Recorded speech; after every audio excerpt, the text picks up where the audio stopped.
Good morning. I'm Vimala, and today is Friday, June the 24th.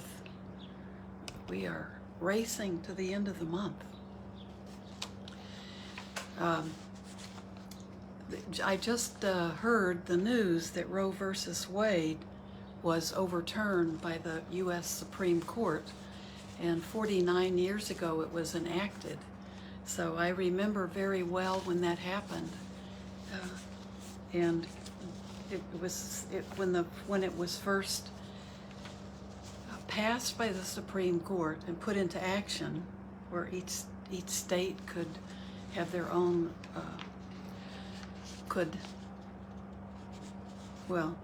it's about reproductive rights and the rights of women to have abortions, and it was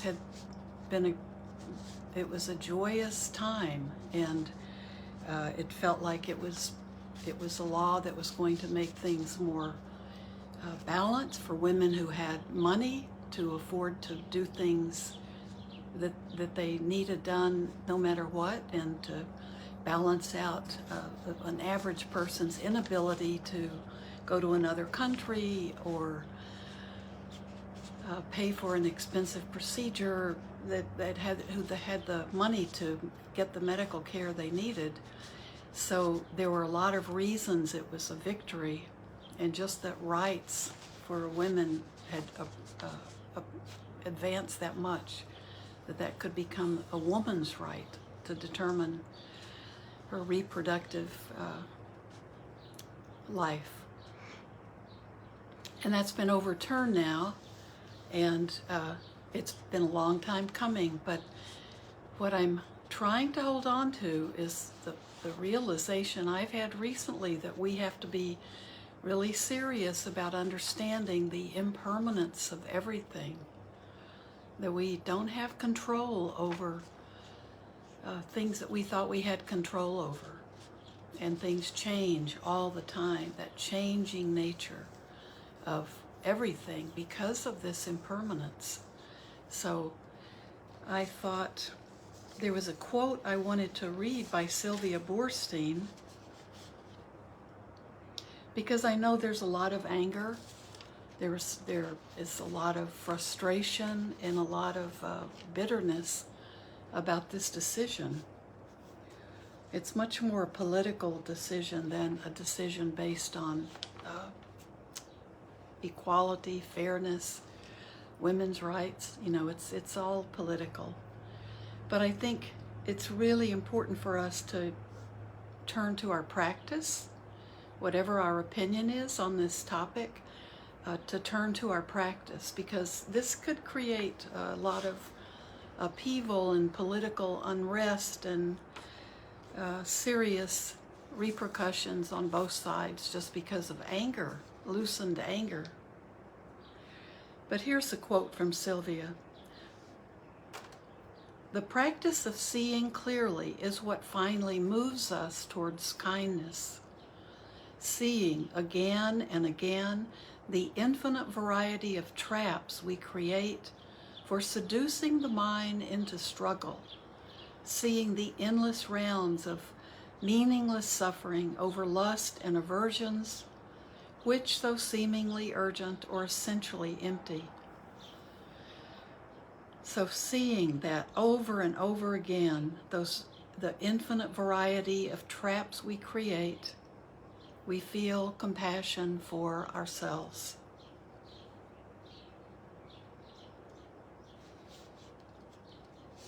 So I think this is a time that we need to see the situation and look for compassion for ourselves in it, and try to work with anger, frustration, hopelessness.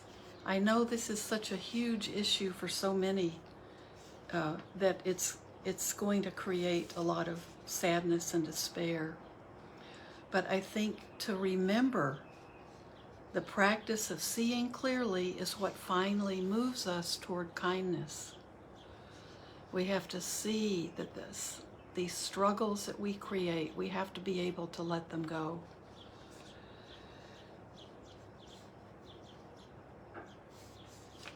We suffer, and it's time for us to feel compassion for ourselves.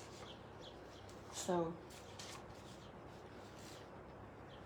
if this is an issue that's close to your heart, please just try to find compassion for yourself, compassion first for yourself and then for others, because this is a very dangerous time. So let's start, speaking of dangerous, let's start with sending intention, and you can do it again at 11, but we can send this loving kindness, this metta practice, by setting our intention each day. And then at 11, you can do this again, because people all over the world are doing that, and having that energy together for support. Our intention is that peace in Ukraine be immediately, completely, and permanently restored, with no further loss of life, and that the country maintain its sovereignty as an independent, democratic nation. So even when we have big issues in our own country, we can see that there's so many ways we'd like to help people in Ukraine, and our hands are tied in a lot of ways, maybe mostly in an effort to prevent another world war. So send your good intentions for Ukraine, and work with self-compassion for yourself and compassion for others, and try not to forget the Buddhist teachings on impermanence and suffering and the changing nature of everything. And maybe that will help you deal with it. But this is just part of seeing the world the way the Buddha taught us to see it. We can't take things personally, and it's okay to work for change, but try not to use anger as the energy that you use. Try to find kindness, find metta. Otherwise, it's counterproductive all the way. So why don't we sit first? Well, what I'd like to do today, I'd like to read something. Now, this is from the book that's a compilation of Thich Nhat Hanh's writing. And before we start to meditate, and just this is good. This is not necessarily this is in his collection of some writings to help you if you're going through grief of losing a loved one. But any kind of grief or any kind of anger or feeling of great loss or change that we don't like, I think this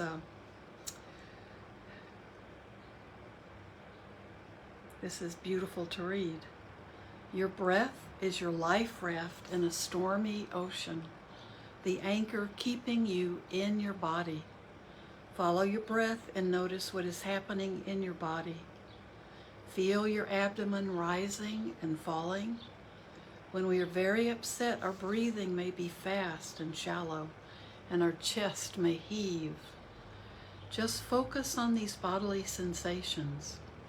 Become aware of any constrictions in the body, any tightness or pain, and do your best to breathe into those places and release the tension. Keep your awareness on your bodily sensations and the flow of your breathing. Do not try to change or force anything. Just become aware of what is happening. Your breathing will naturally start to calm down, and your mind and body will begin to relax and calm down as well. Wherever we are, we can practice conscious breathing, whether we're sitting, walking, standing, or lying down. Just follow your breathing. Just following your breathing can already bring a lot of peace and relief. Whenever we become overwhelmed with grief, despair, or sorrow, our breathing is the stable, solid ground that we can take refuge in. To help us stay focused on our breathing, with each in and out breath, we may like to say silently, breathing in, I know I'm breathing in. Breathing out, I know I'm breathing out. In, out.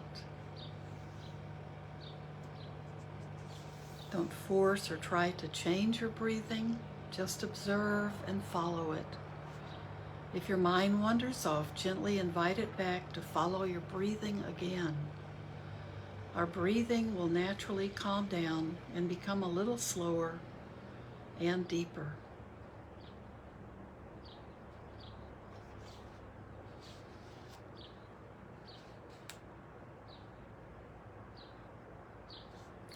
So I think we can practice with that anytime, any place, anything we're doing.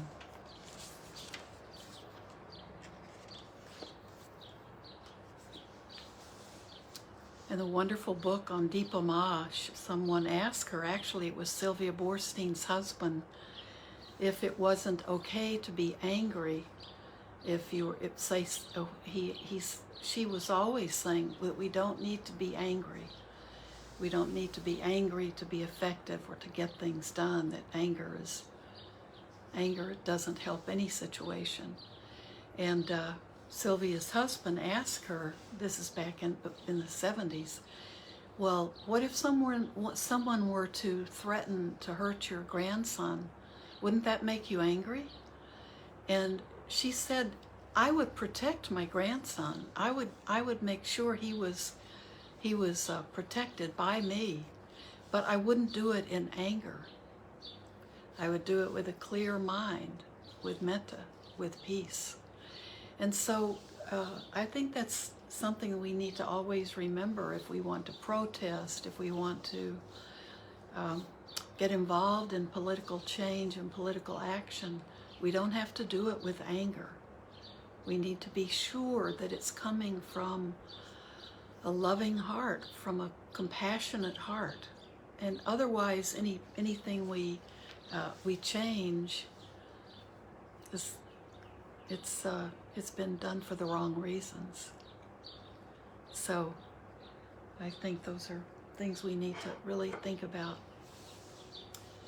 and not be surprised by this kind of change in the country's politics, in the feeling that you even have about your own country, perhaps. But accept that this is the way of samsara, this change, this impermanence. So why don't we sit now and just be with the breath. So find the posture that lets you be awake and attentive, but relaxed. Throw your shoulders back. You can be in any posture, but feel your chest opening up. Let your spine stretch out. If you need to have some pillows or props to help you be in a good posture, that's perfectly okay. We do what we need to do to work with our body. Each body is different.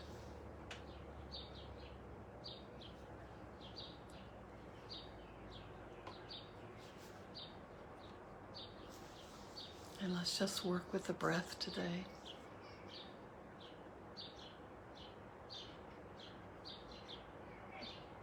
You may want to have a few deep breaths in and out, just to gather yourself, to be in one place, to be in the body. All your little distracted parts, you can bring it in. And let your breathing in and out help you. Maybe take 3 or even 4 deep breaths.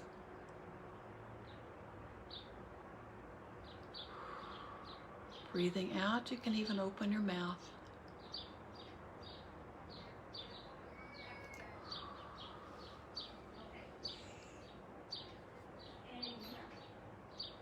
And then as you begin to feel more and more present in the moment, let your breathing just become your natural breath. Just let your body breathe.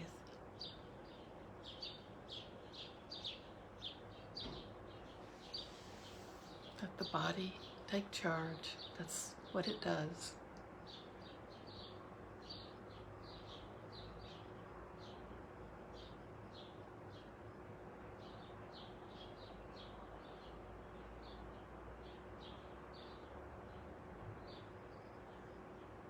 And just notice the breath.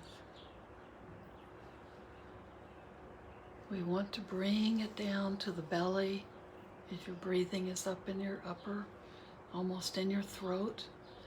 That's not good. So put your hands on your belly if you need to.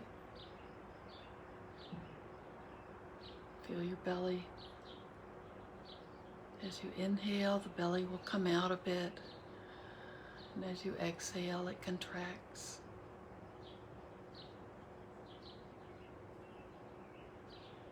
Breathing in, I'm aware of breathing in.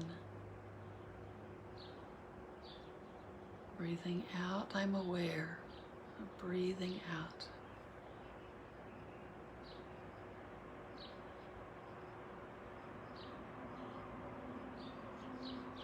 And keep that awareness in the belly.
Whatever strong emotions you're working with,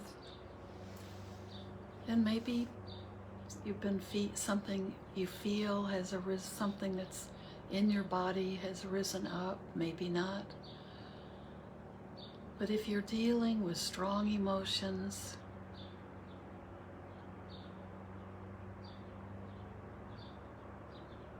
staying with your breath is very, very powerful.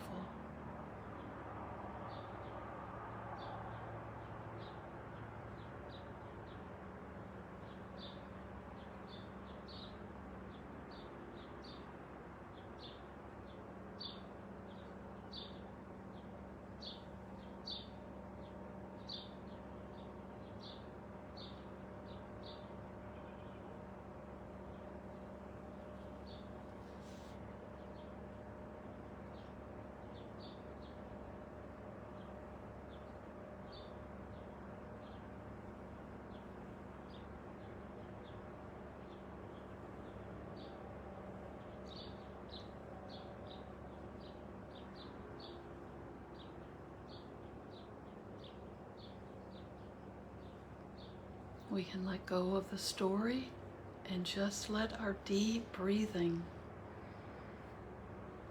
in, breathing out,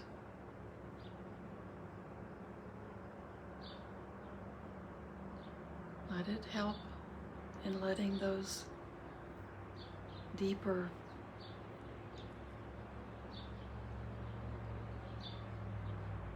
strong emotions just pass through us.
Whatever you might be dealing with, always know that our breath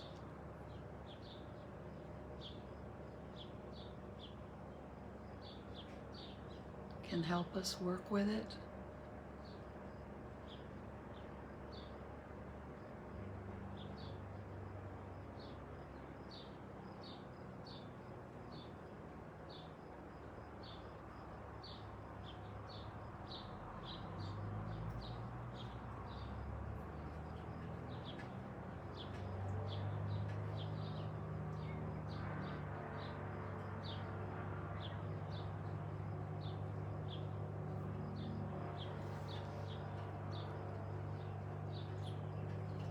Now, if you can, continue to sit, but as we end our time together, let's send merit.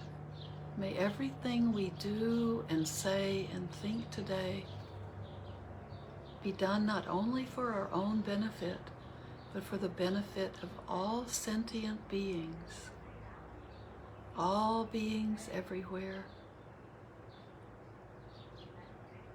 May we find peace, so that we may be a refuge to all beings we come in contact with.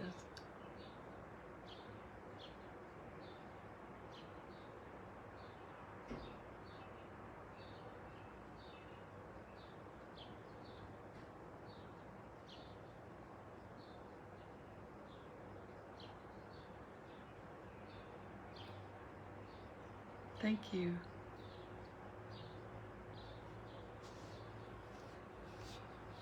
I hope you can go to the temple tomorrow if you're local. Aaron Dank is giving a talk.